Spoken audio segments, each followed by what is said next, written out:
जो सबसे पहला सवाल ये है कि इतने अच्छे मार्जिन्स आपने कैसे डिलीवर किए, ऑलमोस्ट 2% का इंप्रूवमेंट, जबकि इतने कॉस्ट प्रेशर थे आपके ऊपर। आई थिंक पहले तो मार्केट ने बहुत साथ दिया, मार्केट में काफी तेजी रही, थोड़ा बहुत प्री बाइंग भी हुआ मार्च में because of OBD2 norms. So I think overall environment बहुत अच्छा था। उसके अलावा मार्केट शेयर में अशोक लेलैंड की लगातार बढ़ोतरी हुई है पिछले साल, और Q4 में भी हमने काफी अच्छा मार्केट शेयर इंप्रूव किया है।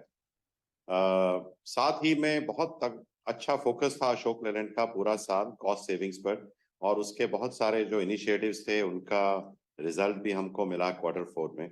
सो ओवरऑल एक बहुत अच्छा क्वार्टर रहा, जहां ऑपरेटिंग लेवरेज मिला वॉल्यूम मार्केट शेयर से, और कॉस्ट भी हम काफी अच्छे से कंट्रोल कर पाए। शेरू सर, हाय, गुड मॉर्निंग, कॉन्ग्रेचुलेशंस, बहुत बढ़िया नंबर्स जो अशोक लेलैंड ने डिलीवर करे हैं। अब लेकिन कुछ कंसर्न्स इन्फ्लेशन को देखते हुए, कई लोग वो मॉनसून की अनसर्टेनिटी की बात कर रहे हैं। अल नीनो का इंपैक्ट इस बार देखने को मिलेगा, कई साल के नॉर्मल मॉनसून के बाद इस बार शायद मॉनसून की चाल पस्त पड़ेगी। और इस बीच अभी हम लोग को चर्चा कर ही रहे थे, जो अपन दोनों की लास्ट में बातचीत हुई थी पिछली बार, FY24 में शायद MHCV सेल्स का मोमेंटम ठंडा पड़ेगा। आपकी क्या रीडिंग सर, क्या लग रहा है मोमेंटम ठंडा पड़ेगा, खास तौर पे रूरल मार्केट्स में? देखिए, FY24 में जहां तक CV इंडस्ट्री का सवाल है, हम लोग काफी ऑप्टिमिस्टिक हैं। अभी हाल ही में एक क्रिसिल की रिपोर्ट भी आई थी, जिसमें कहा गया था कि MHCV ट्रक इंडस्ट्री लगभग 10 से 12% ग्रो करने का अनुमान है, और बस इंडस्ट्री तो लगभग 30% ग्रो करने का अनुमान है, और LCV भी लगभग मिड सिंगल डिजिट में ग्रो करेगा।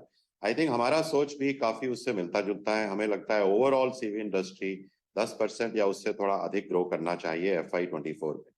दूसरा, अशोक लेलैंड, पिछले साल अशोक लेलैंड ने करके दिखाया है। हमें लगता है इस वक्त भी हमारे पास काफी फंडामेंटल मजबूती है कि हम इंडस्ट्री ग्रोथ को बीट कर पाएं और अपना मार्केट शेयर बढ़ा पाए। ओके, अच्छा शेरू जी, एक आखिरी सवाल, ईवी बिजनेस में मोमेंटम कैसा है आपका, और जो fund raising switch mobility business की थी, उसके क्या प्लान्स हैं FY24 में?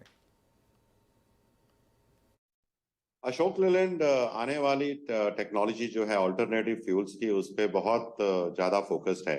बल्कि हम चाहते हैं कि हम उसको तेजी से मार्केट में लाएं और एक फर्स्ट मूवर एडवांटेज प्राप्त करें।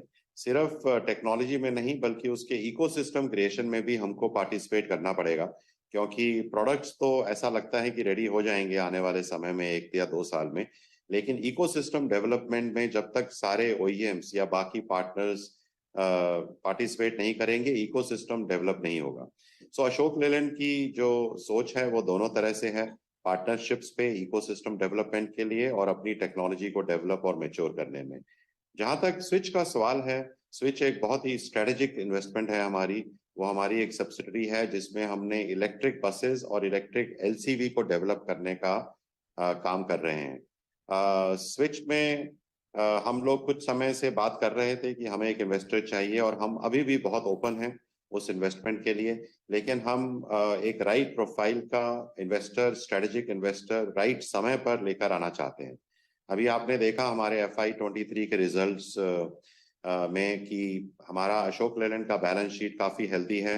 हम अभी कैश सरप्लस सिचुएशन में हैं, इसलिए हमें कोई जल्दी भी नहीं है कि हम कोई बाहर से इन्वेस्टमेंट लाएं। जितना स्विच का जरूरत है प्रोडक्ट डेवलपमेंट को लेकर या बाकी चीजों को लेकर, अशोक लेलैंड में वो सक्षमता है कि हम उसको खुद से फंड कर सकते हैं।